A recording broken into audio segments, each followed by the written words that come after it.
So let's finish up this rig and create the rest of the controls for our body. We're going to create a neck control, an eye control, and a midsection or waist control. Okay, so let's just jump right into the neck control.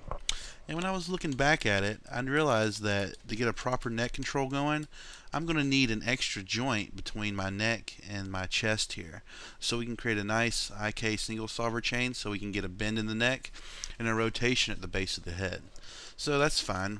This will be a good chance to learn how we can go in and kind of edit our joint hierarchy and our rig altogether. So what we're going to do is we're just going to go into a front view, and I see my neck joint right there, or my chest joint. Let's see. Yeah, here's my chest joint. I want to put a bone right above it. So I'm going to go to Skeleton, Joint Tool. I'm going to place it right there and snap it to the center. Okay?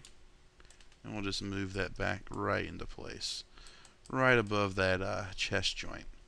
And let's call this neck bottom, JT. And we'll go into our joint hierarchy, and we'll just expand it. We'll go to the ab, chest, and there's my neck right there.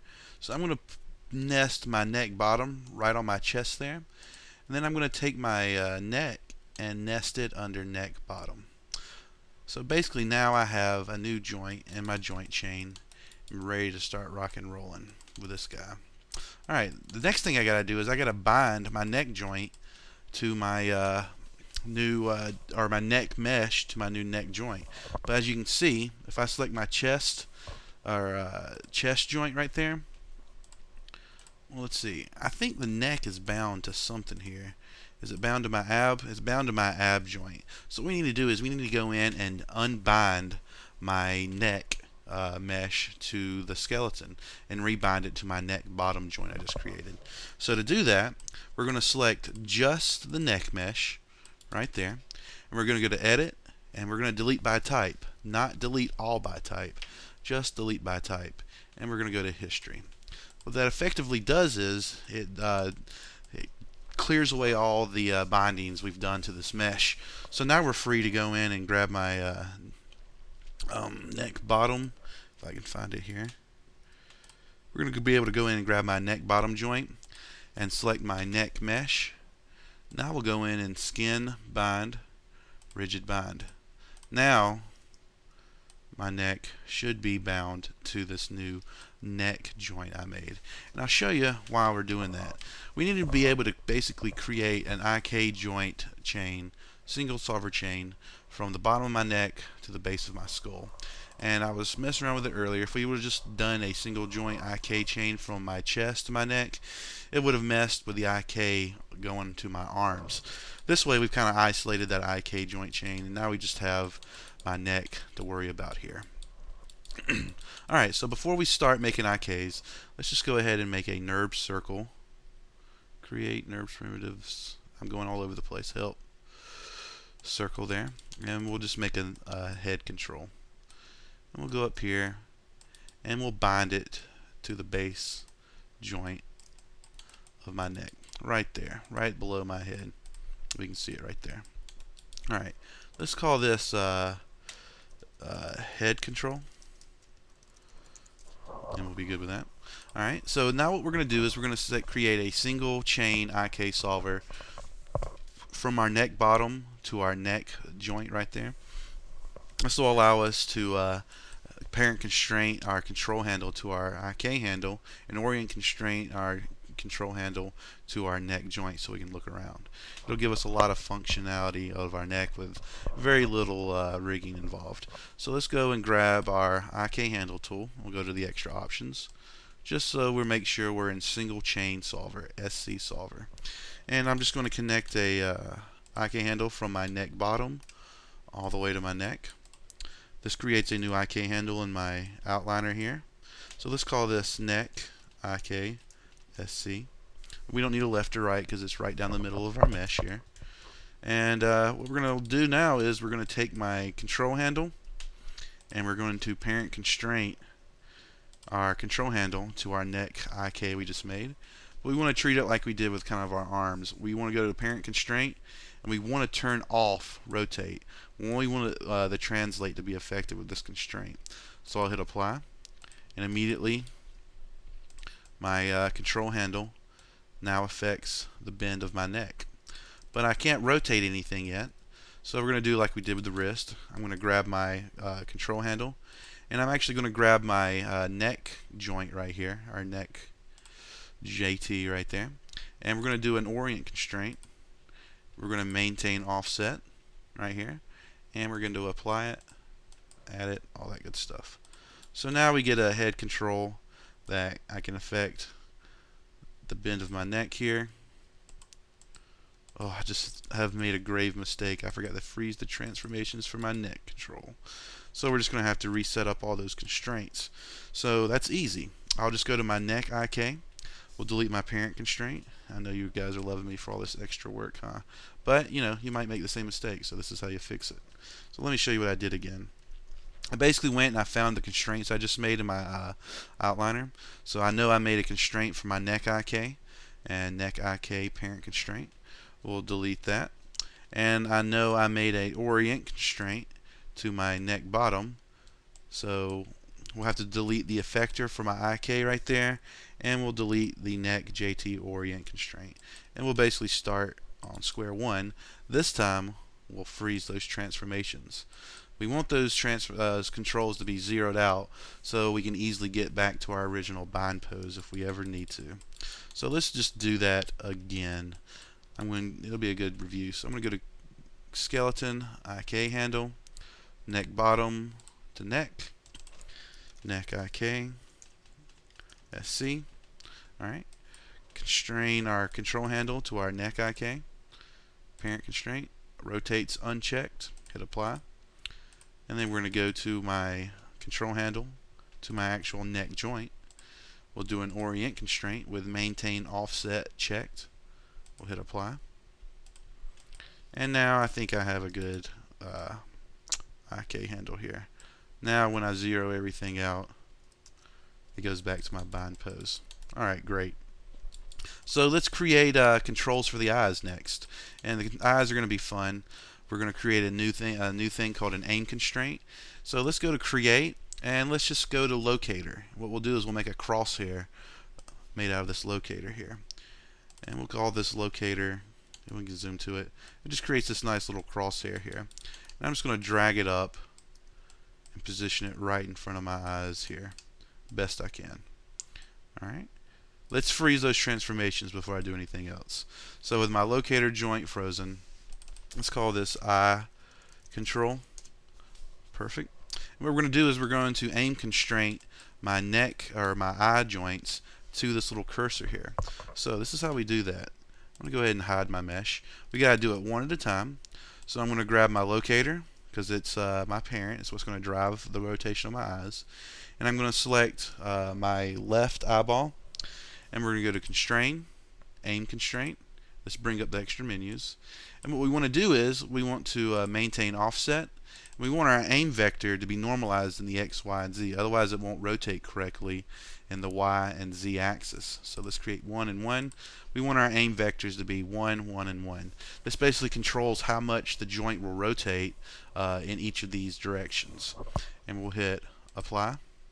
Okay. And we'll see if that first little joint or first little aim constraint works.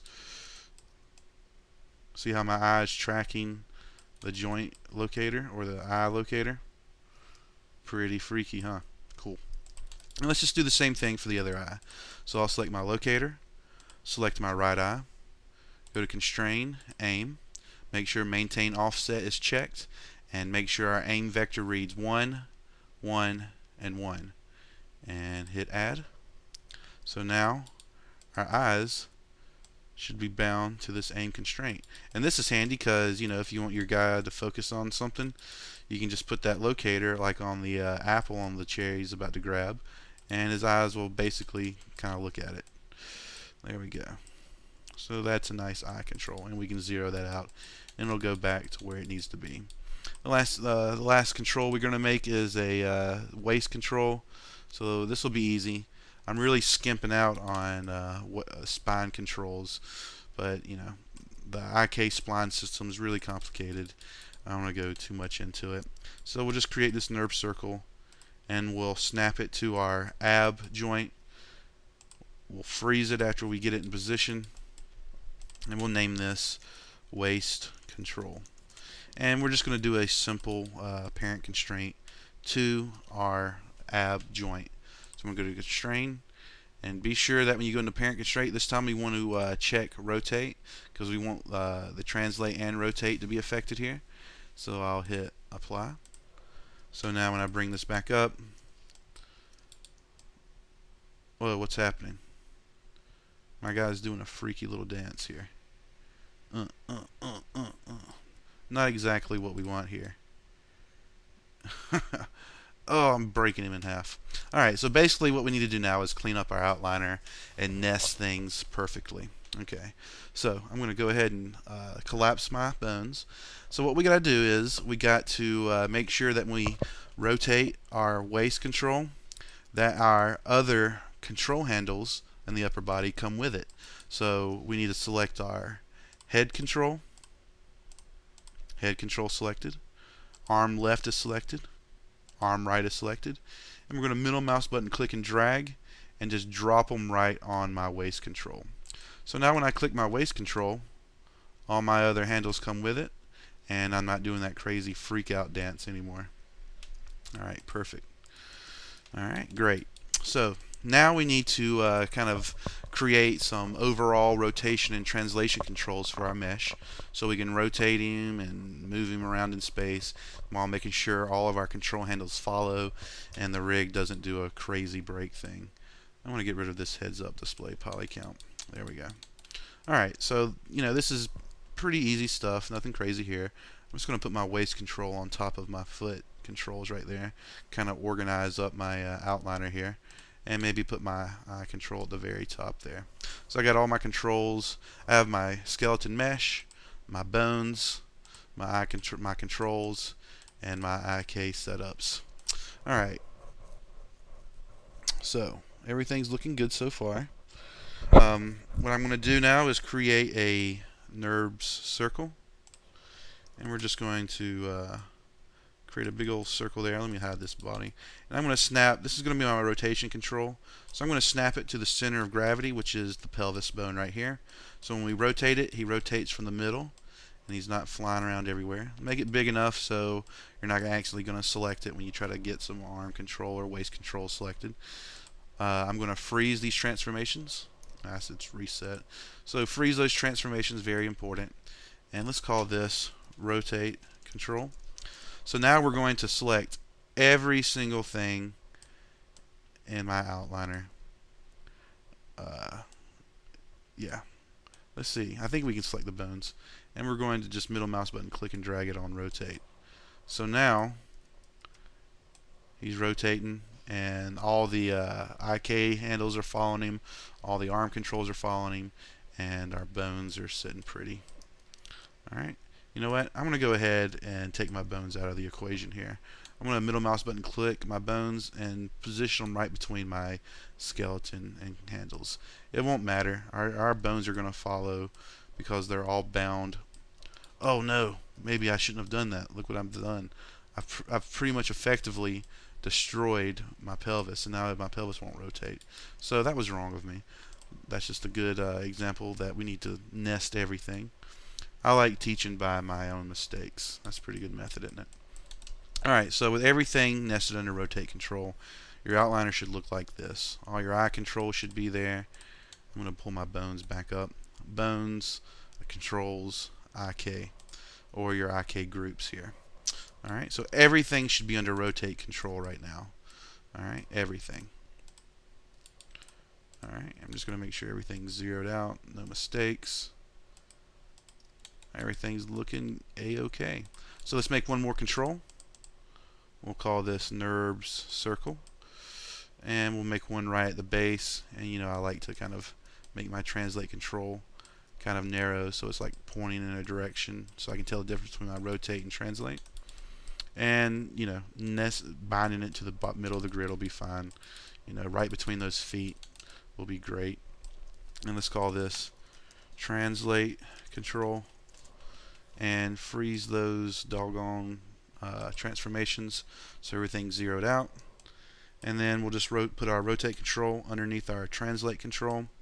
So now when I grab my translate curve, everything follows with it. I can now make him do flips and all kinds of crazy stuff. I can zero that out and we're good. So let's go in and lock and hide some attributes we won't need on our handles. This is a good time to do that. So for my translate, I don't need any of the rotates or scales, so we'll lock and hide. For my rotate, I don't need a translate, so we'll lock and hide those. I don't need scale or visibility, so we'll lock and hide those. So all I'll be able to do on this handle right here is rotate. I can't scale, I can't translate. Same thing here, I can't scale or rotate from my translate handle. And let's go to my hand controls. It looks like I've already locked out the scale and visibility, but I haven't done it to this side. So I'm going to grab my scale and visibility, lock those out, lock and hide them. For my waist, all I want to be able to do is rotate it. I mean, if I translate it, it's going to break my skeleton in half. So I'm going to lock my translates, lock and hide those. And I'm not going to need scale. I'll lock and hide those. Same thing for my head controls. I won't need to scale it or do the visibility thing. So we'll lock and hide those. But I do want to be able to move it and rotate it. Alright. And it's up to you whether or not you want to nest your eye control under your head control. If you don't, then whenever he rotates his head, his eyes kind of look at what he's doing. So, it's up to you. I kind of like having it nested. So, if you want to rotate his head while him still looking at a certain area, his eyes are going to stay fixed on that point right there. And then if you need to, you can always animate the eye control afterwards. So that brings me to my eye control. All we need to do for that is just translate it. So I'll lock and hide all those values. I just need to move that handle around. I don't need a rotator or anything. Alright, foot controls. Looks like I've locked and hid all the scales there. And I think this rig is finally done. So I'll put this back at 0, put him back in the middle. And we're done here. So now you'll be able to make your skeleton move, and you should be able to animate him to a pretty good degree. And I'm going to have this rig available to anybody that may be falling behind. You won't receive full credit for the assignment if you can't get the rig finished on time, but I definitely don't want you to be animating this character on a broken rig. So try to get this rig done for full credit for the assignment, but if not, don't worry, I will supply you with a working rig. But work your hardest, because it'll be like 15 points off if you don't get your rig finished in time and all that stuff. And I'll put a due date on there for the assignment when the rig's done and when the final animation's done. Alright, thanks.